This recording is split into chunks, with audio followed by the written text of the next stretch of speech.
আল্লাহর চাইতে শ্রেষ্ঠ বিচারক আর হতে পারে? আমরা কত লাকি যে আল্লাহর আহকামুল হাকিমিন হিসেবে বিচারক পেয়েছি। হ্যাঁ, আমাদের বিচার যদি অন্য কেউ করতো, নিজেরা যদি নিজেদের, আল্লাহ যদি বলতো তোরটা বিচার তুই কর আর তোরটা তুই কর, কি অবস্থা হইতো বলেন?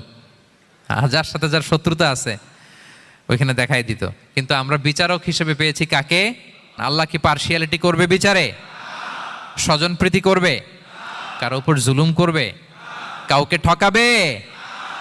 আল্লাহ বলেন ওয়ামা আনা বিযাল্লামিল লিল আবিদ, আমি কখনো আমার বান্দার উপর জুলুম করি না, জুলুম করি না। নাদাউল মাওয়াজিনাল কিসতা লিয়াউমিল কিয়ামা, কিয়ামতের দিন আমি মিজান নামে এমন এক ন্যায় বিচারের মানদণ্ড স্থাপন করব, ফালা তুযলামু নাফসুন শাইআ, এক বিন্দু পরিমাণ কেউ মাজলুম হবে না,